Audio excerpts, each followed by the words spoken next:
আচ্ছা, এবার যদি আপনি অনুমতি দেন তাহলে ঐতিহ্যকে নিয়ে গিয়ে বিয়ের বাসরে বসাবো। অনুমতি দিলাম।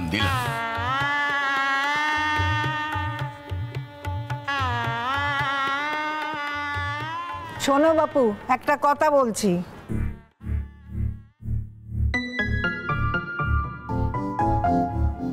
আমাকে কি মনে করেছো কি তুমি? আরে বাবা, অনুমতি নিতে গেলে তোর বাবাকে নিতে হবে। তুমি অনুমতি নিচ্ছ কিরকম?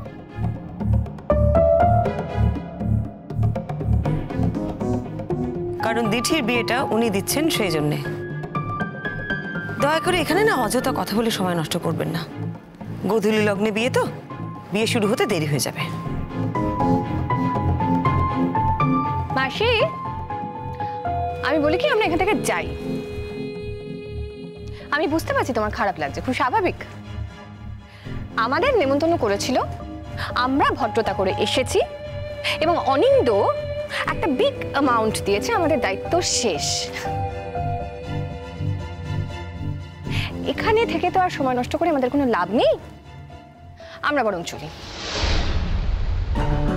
অনিন্দ হেভি অ্যামাউন্ট দিয়েছে তার মেয়েকে না লাইট অ্যামাউন্ট দিয়েছে, সেটা তো অনিন্দ এবং অনিন্দর মেয়ের ব্যাপার।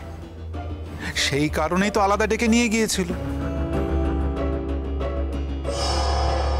আপনার এই বেসিক ভদ্রতাটুকু নেই যে এই এই এই তথ্যটা, এই খবরটা নিজের মধ্যে রাখতে হয়? এটা জানেন না আপনি? সবাইকে রাষ্ট্র করলেন তো, অনিন্দ তো করতে চায়নি সেটা। রোহিত বাবু, থ্যাংক ইউ। রোহিত বাবু, আপনি যথার্থ কাজ করেছেন। অনুমতি তো আপনারই নেওয়ার কথা। এইখানে আমার হয়ে অন্য কেউ যদি কথা বলে সেটা ধরার কোনো অর্থই হয় না। আপনারা ভালোই ভালো বিয়েটা সারুন, আমি বিয়েটা দেখে তারপর যাব। অনিন্দ, খেয়ে যাবেন কিন্তু।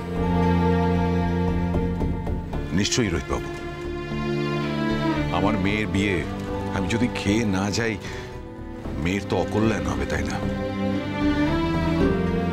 আমি কিছু না কিছু খেয়ে যাব, আপনি চিন্তা করবেন না।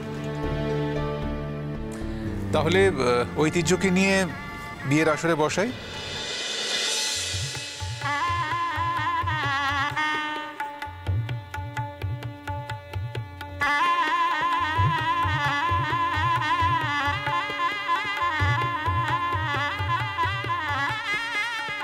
দিঠিমা, তোমার সাথে একটা কথা আছে। দেখো, সম্প্রদানের একটা বিষয় আছে তো, যদিও এটা আমার কাছে শুধুমাত্র একটা অনুষ্ঠান, এই নিয়মটার খুব একটা গুরুত্ব আমার কাছে নেই, কিন্তু সব নিয়মই যখন মানা হচ্ছে তাই তোমায় জিজ্ঞেস করছি যে সম্প্রদানটা তুমি করবে। আমার বাবা তো আমাকে অনেকদিন আগে সম্প্রদান করে দিয়েছে, এই সম্প্রদানটা তুমি করবে। বেশ, আমি তাহলে গিয়ে বসছি, তোমাকে নিয়ে আসবে।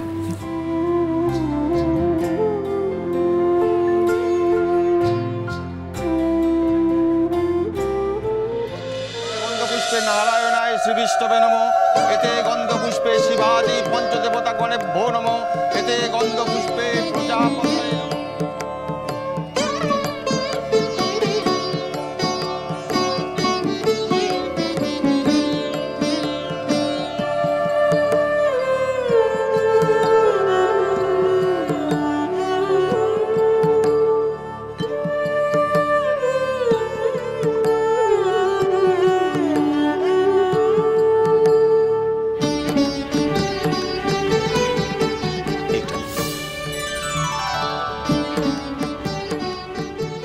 বামাতে রাখুন।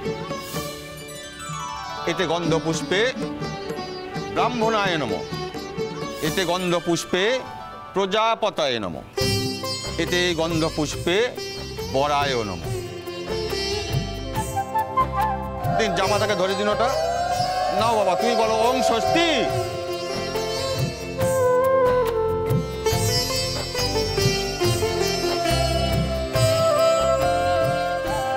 বরকে এবারে ছাতলা তলায় নিয়ে যান।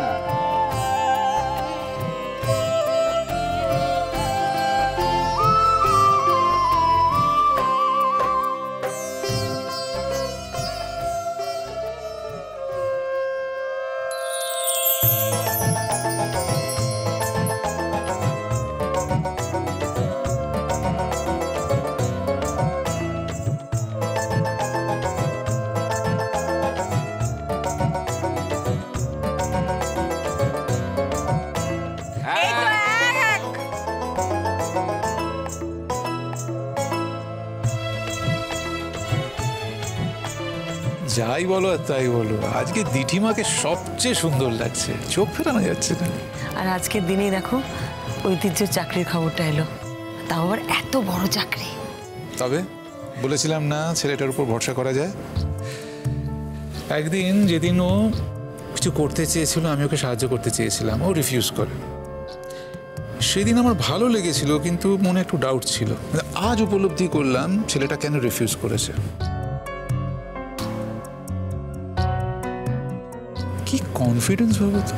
ভালোই তো, তোমার সাহায্য নেয়নি, ভালো করেছে। এই চাকরিটার জন্য চেষ্টা করেছে এবং পেয়েছে, নিজের চেষ্টায় পেয়েছে। তুমি সাহায্য করলে তো সে চেষ্টাটা করতো না। যা হয় ভালোর জন্যই হয়। তাহলে মেয়েকে নিয়ে নিশ্চয়ই আর কোনো চিন্তা নেই। সব তো তোমার জন্যে। বাবা, আমি আবার কি করলাম? তুমি তো সব করলে, তোমার জন্যই সবকিছু রোহিত, তুমি জানো সেটা।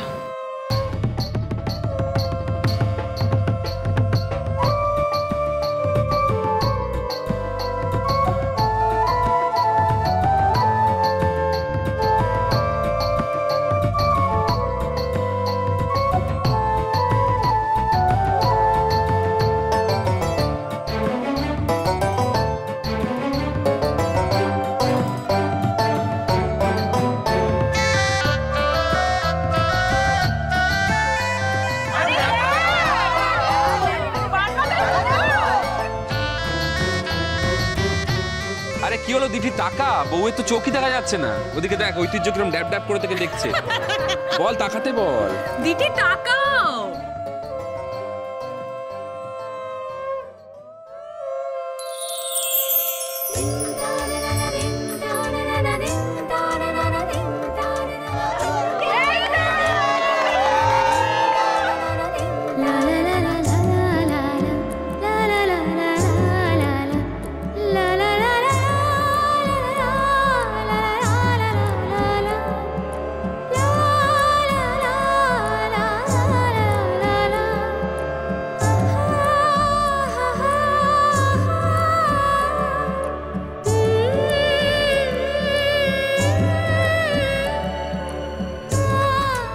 এবার মালা বদল।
মুশকিলের কথা, তবে একাই তুলে দিতে পারতো।